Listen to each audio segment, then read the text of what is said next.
Cool. Wow. This is the Good. first time I'm doing this, so Yeah, good. Good, good. All right. it's so good to see you and just see like your smiling face and the Yeah. energy you give Yeah. off. Yeah. Yeah. Thanks, man. Yeah, I try. I do what I can. If I share with people, a lot of people are going to be really confused who you are because I should probably start with an introduction. So Bobby's my one of my best friends from Mississippi. Yeah. Um, I'm currently in Atlanta and I couldn't have gotten here without him. He really helped me when I was moving out, like, get all my stuff together and um, basically like kept me motivated while I was in Mississippi. So um, Yeah. much thanks to you, man. Yeah. Thank you. Thank you. It was all mostly you kept yourself like inspired and things like that. So it's you got big dreams, big goals. So I mean, and you took that whole Atlanta thing and you just went with it. Like that was a big Yeah. jump from Yeah, like that was going from New Jersey to Mississippi. Then like I'm gonna go over here to Atlanta. Like yeah, it was definitely kind of overwhelming when I was in the middle of it. Just felt like too much motion. Like I had only worked there for like a little over a year yeah, and just got used to everything and then it was like time to move again. So I definitely felt like I was rushing it a little, but looking back, I was okay. I was yeah, just scared, yeah. scared to like do what was best for me even. Like I think Right. this was the best choice for me, but at the time I was like, You're like I already got used to Mississippi. Why yeah, not just stay there longer? But nah, I think yeah, it was the right move, yeah, career wise. Like, I get to work remote, yeah. every Hey, other week now. That's a huge improvement. So what did you learn at your so the job you had before? It was like you didn't. It was just so much with the supervisor that was above you, right? And so, like, what did you learn from all of that, and now moving all the way to Atlanta in this new job? yeah, I mean, I would say I definitely learned to just value, like, respect myself.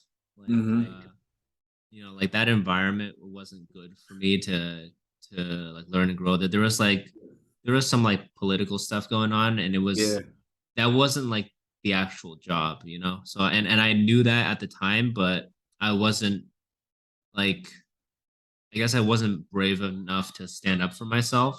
yeah, So after moving, like and looking back, they say like hindsight's 2020.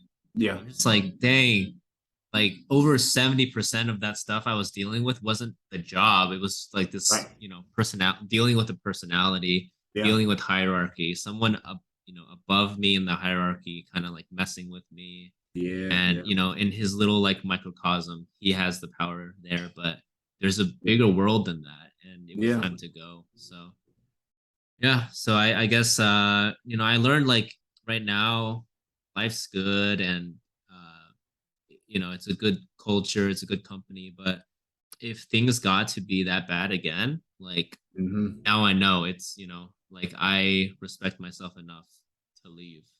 Yeah. So um so it's just yeah, that like self-respect, huge lesson.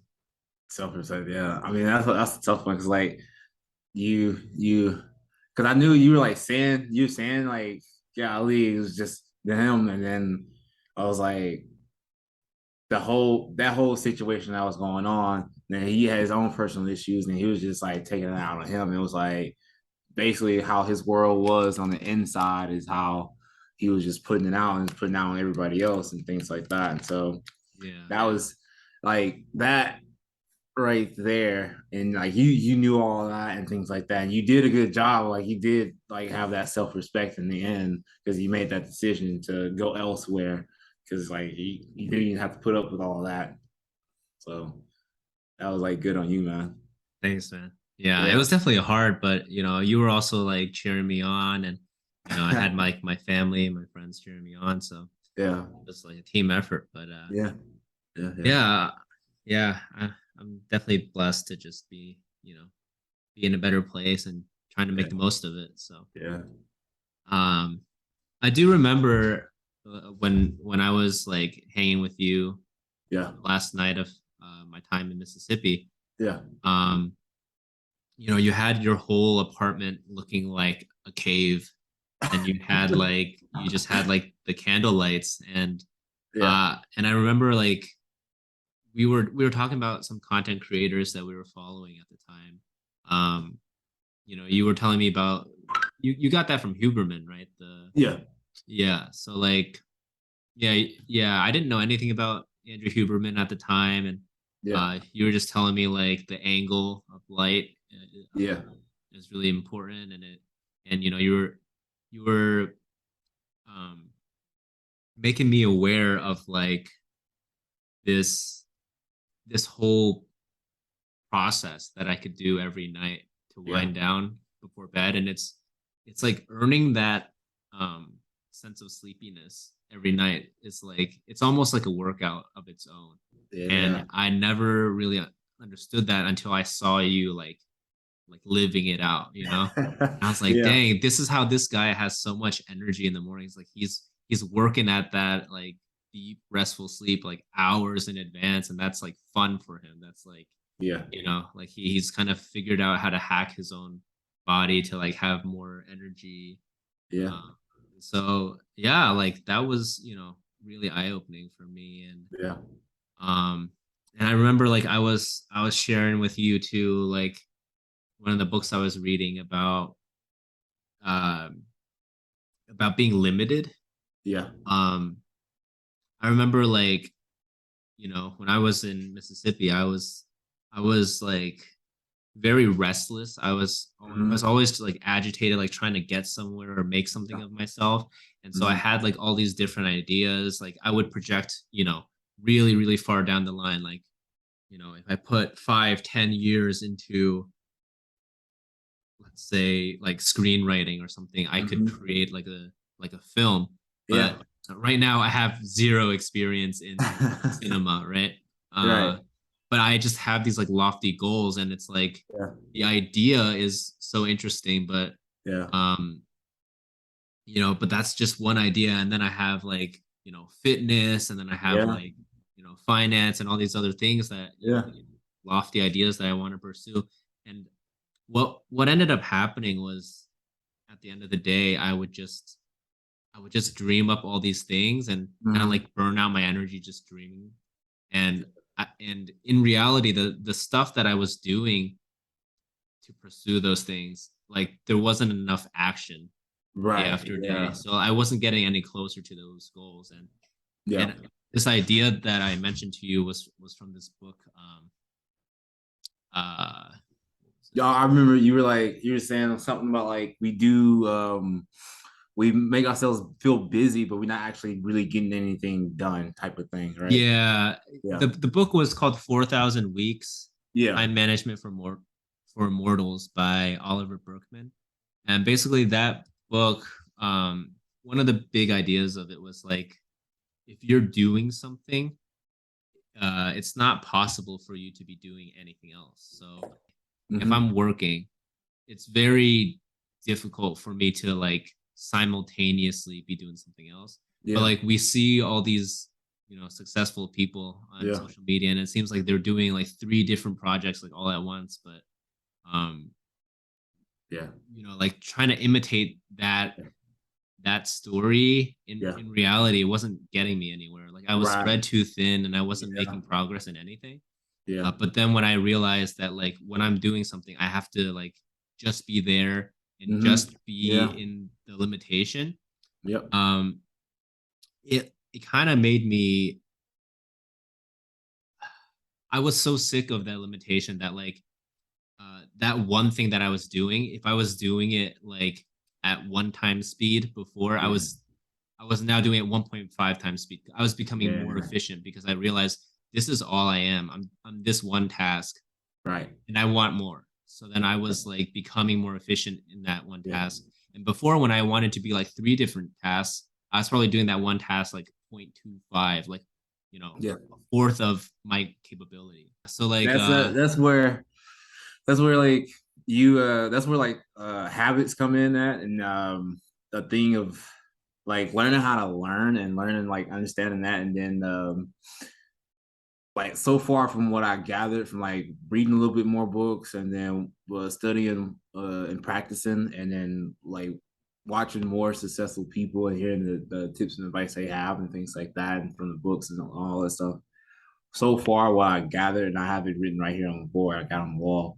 Um, Study and practice the for just about anything, it's a matter of volume and intensity. And I got that like from for like working out, because like that's kind of like how you would build muscle. You build muscle from volume and things like that. And you build strength from the intensity, but they both go hand in hand, and it's really on a continuum or a spectrum, or like it's not like binary, like it's like yes or no type of thing. And that's how a lot of skills are, because building strength is a skill in itself and things like that. And so that's like it's a matter of volume and intensity of the fundamentals and things like that.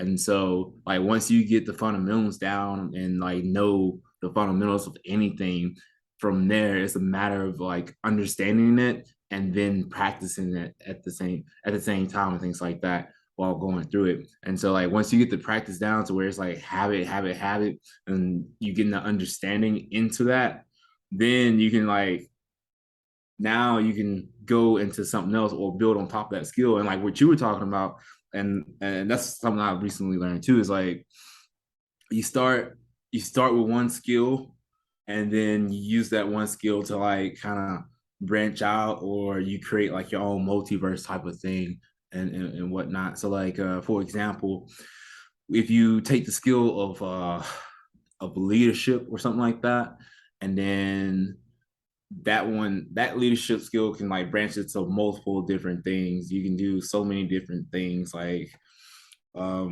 me do a better example, right? So I'm in the health, fitness, and wellness industry, right?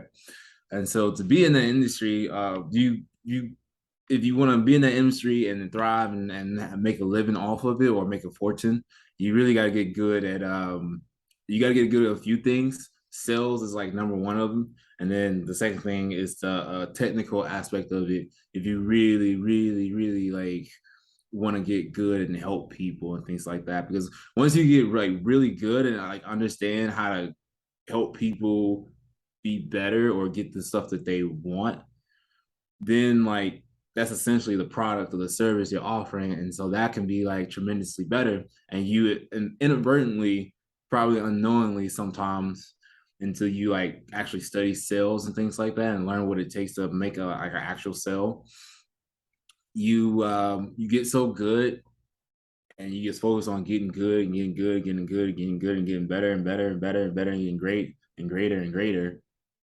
Essentially the product starts to speak for itself, and you essentially get more clients. And so now all of a sudden you start working on this one skill of fitness and health and wellness, right? And then now technically you're getting there, you're getting better and better. Now you're a technical leader. So because you that one skill that you have, you're really proficient at it, and you're really good at it. And it's like you have a lot of volume, and you have a lot of intensity, or various amounts of intensity, and so you understand it and you can practice it and things like that. Now all of a sudden you have increased mental capacity, or higher stress capacity to do more work and things like that. So you increase your stress capacity, so now you can like branch off and do something else now that's not too far out in left field, but still Mm. like kind of along that skill tree. So now that I'm good at getting clients and getting people, that's the same thing as making sales and things like that. And so the next thing I can do, I can go either work for another business and help their profits and things like that, or I can like now I'm a manager of a gym facility or a community center, Yeah. and so I'm working on getting the retention up or the membership retention up. And so you can take that skill right there as I'm working on getting the membership and retention up, And so I'm learning a little bit more about marketing and sales and things like that. And now essentially I can take that skill and I can probably go to just about any business, or I can even help my own friends and things like that to promote their stuff and to help get people talking about their stuff and things like that. And so I've become you can become a very huge benefactor to the people around you the more you build and develop those skills. But it's a process, it's a way to do it to where you're not like spread out so thin. It's just like, let me master this one thing until it's like second nature. Boom. All right. I got this one thing in second nature. So now it's like my platform. I'm building my platform. So now let me get to the next level or the next adjacent area to that skill. And they complement each other and things like that. And so it's more interconnected. And so it's not like it's really, really spread out like the wazoo. And so what I like to do personally is with any like new thing that I'm learning, I'm trying to connect that to what I already know to like see what is unfamiliar to me in that new thing. And that's where I need to put my focus on. And so whenever I'm learning something new, it's like, okay, let me see, is this familiar? Is it anything in it familiar? Right.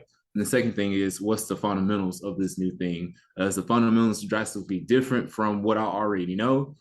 If so, it's gonna take me a while to learn those fundamentals. Not a while, but a while to practice getting so many repetitions, so much volume in, versus if the next thing I learn shares the same fundamentals, at least like half or a quarter of it, to the thing that I already know that was my baseline skill, that can like launch me up a lot faster because it's not a whole drastic difference. It's not out in left field or anything like that because the Yeah. fundamentals for this one is similar to this one and then similar to this one. And so that's where, and then for you, so like writing a script or or making a movie and things like that, these are good visions. Any vision that you have, any idea that you have, you can make it more than just a fantasy. You can really make it a dream, and you can make it a real legit goal. It's a matter of planning it out or creating a strategy or a plan to get there. Strategy and plan are two different things. You can have a strategy is like the overall like thing that you the outcome that you want, and then you have a plan to get there and or a different plan to get there and things like that. A strategy can be a little bit more flexible than a plan type of thing. And so like you just think about what do you already know from your current profession in the medical field that will help you be a good writer right now, because you can be good, but it's a matter of how good you are going into it. And it's like the first things to learn is like the fundamentals. Once you master the fundamentals of like writing or writing a script and things like that, then you can like just start getting the reps in, the repetitions and things like that. I mean, like, do you watch other screenwriters and things like that, and then the thought process behind that, and have you pieced out the fundamentals from that and things like that? And so that's where I would say like you can start small in those things, but like when you start something, it's a thing of like maintenance or putting in the repetitions to really hone in on that skill and things like that. So That was like good, man. Like I thought of so many like I thought of a couple points when you're saying these. When you were explaining this idea, uh first off, I was just gonna say I see that at work, on the job. Like I can definitely feel, when you're working a new job, it's like you don't have the volume, you don't have the reps, you don't have the intensity. Just like someone who just started at the gym, like you just reach this point of fatigue or failure that mhm. um people who are just more experienced than you, they can just do so much more. Um Mm-hmm. and and so I know what you mean. Like, you know, you need to develop that strength in Mm-hmm. whatever you're doing, Mm-hmm. so that what you're doing, like that work, is like around the same, but it becomes so much easier to you that Mm-hmm. now you actually have real free time that opens up because you did your work, you did it so efficiently Yes. that you have like real free time where it doesn't hurt you to be distracted. Yeah. And then that's when you start moving into, the adjacent things. But you need to Yeah. build that fundamental understanding. Yes. And so when you were talking about fundamentals, I thought of like Elon Musk, right? Yeah. I saw an interview of his where he was saying he likes to apply physics, like his understanding of physics, to other things in life. Like Yes. uh, there was a story of him and these other kids playing, and the other kids were like, "We're scared of the dark," and he was already into physics, so he was saying, "Oh, I'm not scared of the dark. I'm just, the dark is just the absence of light because Yes. physically there is just no light going on. Right. That's why it's dark." The other kids were just thought he was like kind of crazy because he broke it down into Right. a physics understanding that they Yeah. didn't know. But it's just an example of how he used his physics fundamentals to kind of like tackle the childhood fear of the dark. um and so he was already kind of like applying a fundamental skill set to other things. Funny enough, I actually I feel like my whole healthcare skill set, it kind of branched off from my writing skill set because when I first started doing my clinicals, I had no idea what was going on. There was just I kind of felt like I got dropped right in the middle of like this whole like just like battlefield, and there was just Yeah. things, arrows flying, like bombs flying. I just had no idea what was going on. There was so much to focus on. Yep. um and so I didn't know like if I should focus on the big picture things or the microscopic things. There's like the atoms and the molecules, and then there's like the corporations and the companies, and there's just like I don't know what level to focus on. Right. And so like I use my fundamentals as a writer to kind of like copy down really efficient notes, and those notes helped me actually grow the healthcare side of things. So it's just kind of interesting, like Yeah. to reflect on what my fundamentals might be. And Yeah. ironically, I don't think that they're really healthcare fundamentals. They might be more like writing fundamentals. Yeah. And but I think that the fundamentals may have shifted a little bit. Now it's like it's a hybrid of like a writer and also like physics, because I'm Yeah. starting to see things more like physics. Because in Good. my field, if I kept on trying to be a writer and use that as my fundamental to tackle problems, I would never like get good at my job. Right. My job requires like an understanding of physics. It requires you Yeah. to think and understand on the spot, and so that means you don't have time to be typing things or like writing Hmm. things down in order to like get moving on the content, because like Yeah. they need me to make decisions on the spot, and I wouldn't have time as a writer to like write Right. down things and then make sense of my notes. So Right. I had to start thinking like a physicist and start Hmm. understanding things on the go. Yeah. And then lastly, like the strategy and the plan. It's funny though, because as I'm talking to you right now, I literally have a Word document pulled up. So I guess I'm still relying on the writing skills as a fundamental. Yeah. Yeah. There you go. But anyway, you were talking about like the strategy and the plan. I was thinking, you said the strategy is more flexible. Does that make it maybe like less realistic than a plan? Because the strategy is like, okay, when I get good at my job and I start developing these pockets of actual free time when I just finish my work, the strategy is to start getting good at something else. But the plan is like where you have to bridge the aspiration, Hmm. the dream. You have to Hmm. bridge it into reality, and that's kind of where Yeah. the rubber meets the road. That's where Right. it's like kind of difficult, right? Yeah. It's Yeah. like what Jim Rohn said. He was like, not really. It's not really like once you understand the fundamentals and things like that. The fundamentals, because they're like should be in the simplest form type of thing. Like once you understand that, and then it's a matter of it's easy to do it, but it's also easy not to do it type of thing. Because it's just like, golly, that's you would think about something, you'll look at it and like, no, that's not incredibly difficult and things like that. And then it's like you just neglect not to do it. Like how easy for example, how easy is it to keep your like room clean and things like that? If all you had to do was just pick up one sock off the floor all the time, but you constantly walk past that same sock, and it's just like, uh, I'll do it later. Like it doesn't take a whole bunch of energy to bend over and pick up that sock and things like that. You know, if that makes sense. Like one thing is like it's just small creating like small habits and things like that. It's like I have a like a 55-day or 56-day streak on Duolingo, like learning Spanish and things like that.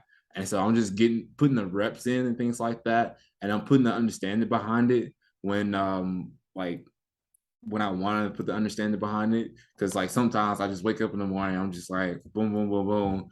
And I just do the lesson. I just do one lesson and that's it. And then I try to like really now I'm like really trying to understand it. And then when I see somebody in public that doesn't speak English, that speaks Spanish, I'm just like, oh golly, you get a little bit better at that. I see how good I am because then I look at them and it's like, what's popping in my head? What's popping in my head? And I'm like, okay, I'm still at the basics. I'm still at the basics. Like, let me go back and like really hone in on this and understand it and be able to like boom, bam, like right on the spot, like you were saying. Like for me, physics is a large part of like exercise science or kinesiology. It's the study of movement or kinetic movement and things like that, right?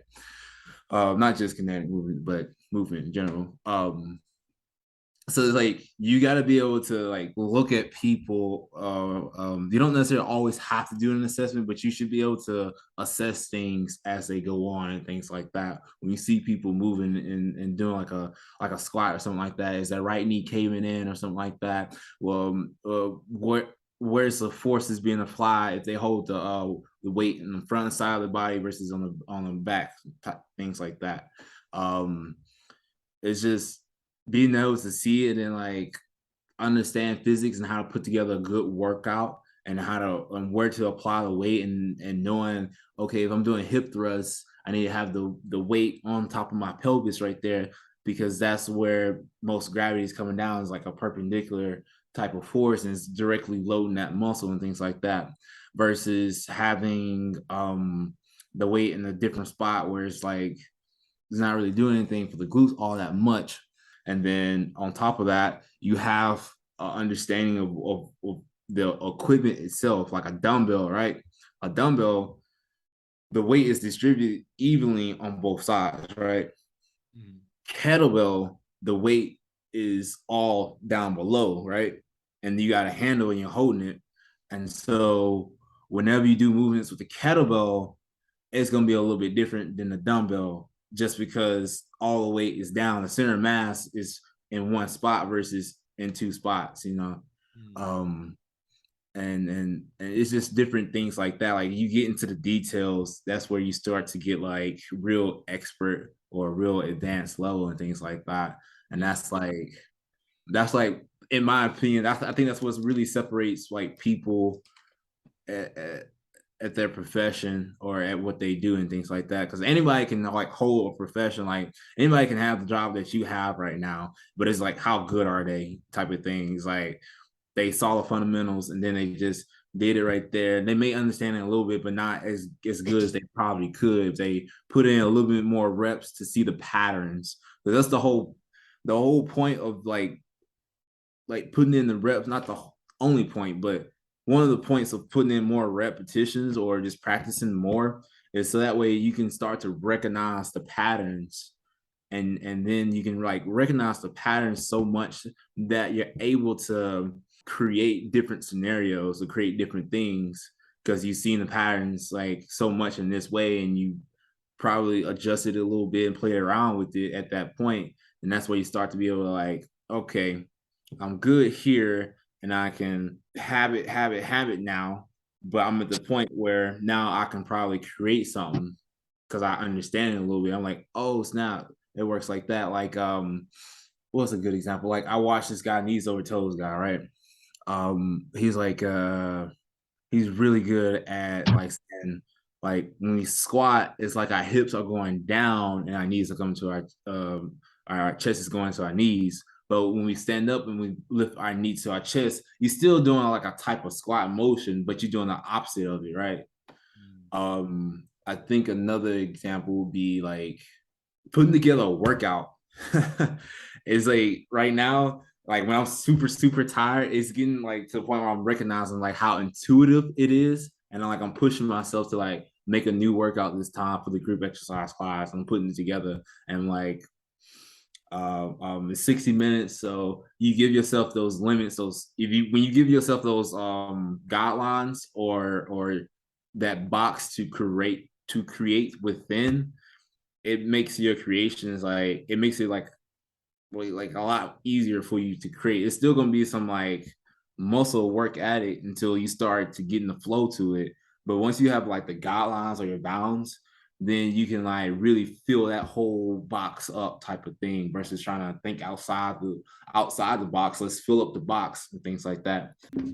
I want to get back to that idea you mentioned. You were saying like when you break down something into the fundamentals, it becomes easier to do certain things, but it also becomes easier to not do certain things. I didn't really understand. Could you explain?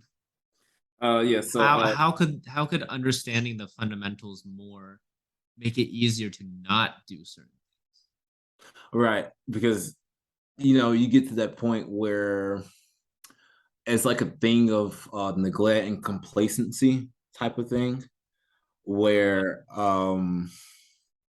like working out because you understand that you need to work out for like at least 21 minutes a day to prolong your life for like at least 10 more years and things like that, things? right? And so how many people don't even do that to like walk for 21 minutes or to like get in the gym and lift weights or do whatever activity exercise for 21 minutes a day? How many people don't do that? It's really, really easy because you don't have to do a whole lot. Just walking 21 minutes a day will prolong your life for at least 10 more years that the science shows from Harvard Medical School study. How many people do that? Like, you see how many obese people we still have. You see how many like people who still don't do that. Like they know all the information. They know they need to get in the gym and do this and do that or get the health right. They understand like, oh, this probably could cause all these lists of health issues and things like that. And I probably should just go here and do this because I got time to do it. And then you're just like, neglect in the sense of you just don't put a timestamp to it. You don't put it in your calendar and like it's important type of thing. Cause like let me see a good example. Um let's see. Golly, I don't have any examples of this one. Well, I was just thinking, uh, rather than rather than the understanding leading to the neglect, I would say it's like people don't understand how important it is Mm-hmm. if they don't put timestamps because Mm-hmm. you don't put timestamps on these things that you should do, and before you know Mm-hmm. it, you start building habits like you know when Mm-hmm. I relax after work, I need to come home and just sit on the couch and watch TV. And once Mm-hmm. that becomes a habit, you don't think about it anymore. Mm-hmm. Um, but like, what stops you from that? Mm-hmm. TV watching habit is understanding that if you don't Mm-hmm. do this 21 minutes of exercise every day, Mm-hmm. you will end up with a shorter lifespan. If people Mm-hmm. really understood that, to me, it seems they would put timestamps on it. So, Right. I mean, it's kind of like chicken or the egg, but I feel Right. like a proper understanding doesn't make people, you know, it Mm-hmm. doesn't make it easier for people to not do something. I think it actually, a good understanding makes it harder for people to not do something. Right. Right. Well, yeah, like chicken and egg. I could see like both sides of it. Like because I mean it's just a thing of like relative of it being easy and hard at some point because at first, at first writing a 3-page essay may have been hard, but after you like written them and you start to understand them, and it becomes like super easy. And then, but you have like four to do, and four becomes like super easy for you to do. But you have that, and you have the choice of to watch a movie. Like, Oh, I see what you mean by the complacency. It's like yeah, it's harder to keep the momentum going once you yeah, get good at what yeah, used to be hard for you. yeah, yeah, yeah. There, Oh.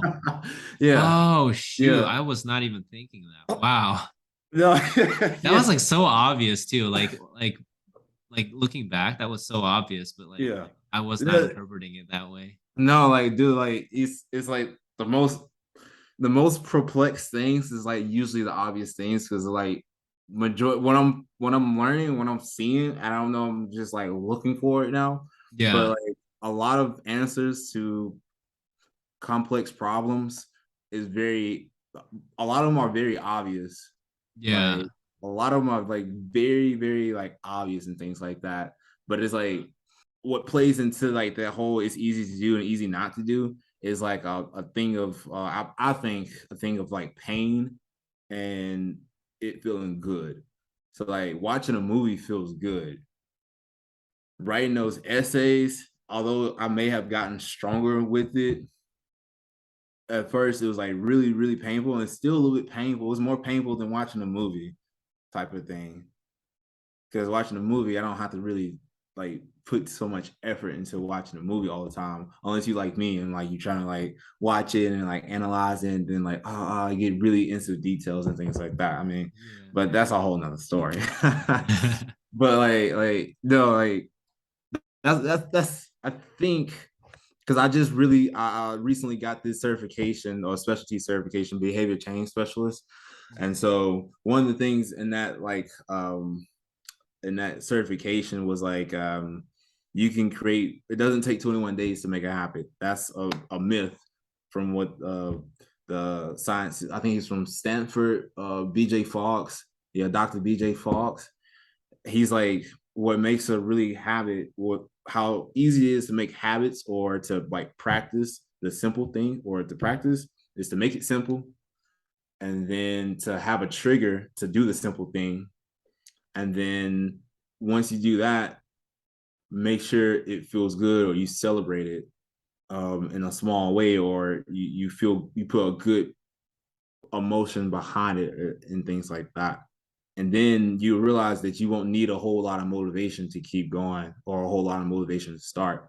Because if you got a trigger like something like a timer on your phone to like remind you to do your Spanish lessons, it's a lot easier to do it. Even though do my Spanish lessons, that's easy. I just need to do my Spanish lessons. But like maybe I got this and that going on, or maybe work is like going on with this, or maybe my mom's or auntie or something like that. They constantly call and they trying to talk about this and talk about that. And it's like basically it's just a lot of distractions and things like that. Or in your case, and in my case too, I felt like this for a little bit, and I was like, felt like I was slipping because at one point I was like, I had a really good job. I had a really good job.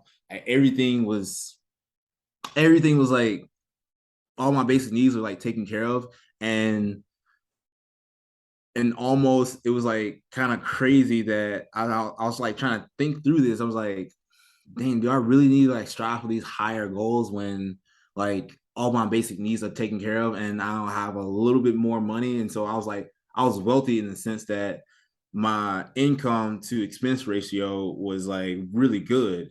And so I was making $4,000 before taxes and then 3.5K after taxes. But my expenses were like less than $2,000 just about type of thing. So that's like a good wealth ratio right there to where I'm like, I'm living real comfortably now. Like Mhm. the struggle is not there like that drive to like keep doing those things and things like that. I'm like, golly, I don't have to do it anymore. But then it's like I make the choice to do it because I want to type of thing. It gets into that where am I doing this because of the struggle? Okay, cool. But then once that struggle gone, where's that drive? Where's that fire? Am I doing this because of my lady? And then let's say like for some reason either we break up or some tragic happens, she's no longer there. Like then that drive is gone. But now it's like, okay, the best drive is to do it because I want to do it. The best drive is to make art for the sake of making art, or like your craft. And like when you get really good at it, like I'm seeing this, and it's like your craft. When you get really good at your craft or the skill that you have or the stuff that you like to do, it starts to become like artwork. It's not like painstakingly to do type of thing. Like you wake up and looking forward to do that type of thing, like Yeah. you just like doing it so much, and you like understand it. You got so many reps in and things like that, and you're learning from different people who are in the field and doing it better than you and things like that. And you just like you doing it for the sake of doing it. Like Yeah. I think that's a very powerful thing. Like, and you putting the meaning to it because you choose to, versus just giving your power away, putting towards like things that don't really mean that much. Because a lot of things are very objective or neutral, but like once we put that meaning to it, then it's like, okay, now we're dictating like how we make stuff feel for ourselves and things like that. So I've been really, really focused on my internal world, or like my attitude and things like that, and seizing my power and getting my power back, and then increasing my power. That's what I really been focused on. And what I specifically mean is like, I think the most power we have is our ability to ascribe meaning to certain things and to take meaning away and things like that. And so, I mean, I've been watching a lot of Alex Hormozi, because he's like great guy, and like he's like that type of person that I want to like strive to be like, and implement the character traits and things like that. And his thought process is like very practical and astounding. Yeah, it his content is like, for me, it was just it wasn't very eye opening, but it was very practical, and it was like, oh, okay. And then it was like it helped me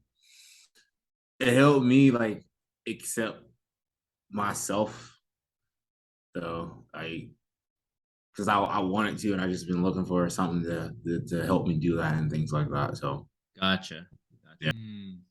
I don't know if Wow. any of that makes sense, but Yeah, no, definitely like you said, a lot of things are neutral, and yeah, so it's important for us to like attach morality or like value to mhm. something, because Yeah, otherwise, it is easy to get complacent, like you said. And yeah, if you're just letting your circumstances yeah, um shape your motivation, hmm it's like, yeah, at first you're like, you're poor, and you have that hmm hunger to get wealthy, but then hmm what happens once you start getting more income? It's like, yeah, naturally your drive will start melting away because you're comfy.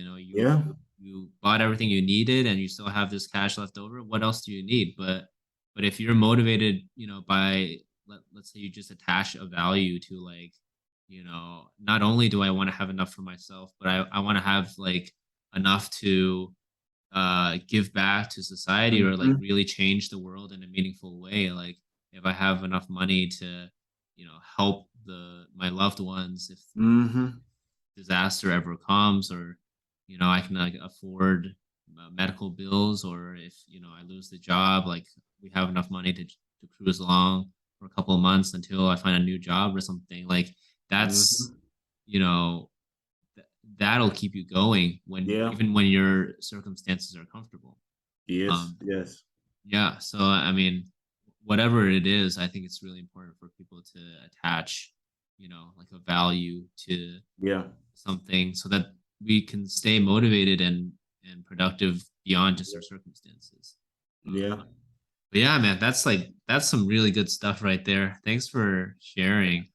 yeah, man. Anytime. I love like helping people optimize and things like that. That's Yeah, like optimization is like boom.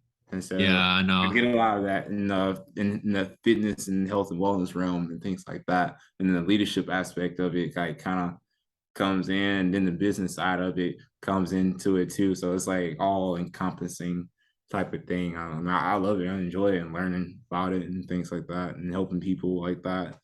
I deeply believe anyone can achieve things that they want to achieve, and they can have great and high success and things like that. And like they just like live to the fullest, or like each day, like you're like maximizing the day, and then you're not just doing your best because sometimes the best isn't enough, but you're doing your best and then you're getting a little bit better. So you're doing the fullest that you can do. So like you do 5 push-ups, like you fresh newbie into like fitness and things like that, or you just now working out. The best you can do right now is like probably 5 push-ups. But if you take a break, and I got this from watching a video, it's like if you take a break for like 30, 45 seconds, you can probably do 5 more push-ups. And so now you got 10. So now your best is 10. But if you take a break, you can probably do 5 more. You got 15 now. And so your fullest capacity, like what is that type of thing? You know, Yeah. like because you can increase your stress capacity, and like it seems like it's like an infinite type of thing, but like who knows, like Yeah. like even that, like that's just like one way to think about it. It's like how many people can I help? Like what's the next person that can I help? Like how can my self-interest, the things that I care about, and my passions, like help the next person, type Yeah. of thing. So yeah. Awesome, man. Well, thanks for sharing, and I'm so excited for the next time we have a conversation about this kind of stuff. So Yeah. So hopefully I like read a little bit more books and learned a little bit more. yeah, So,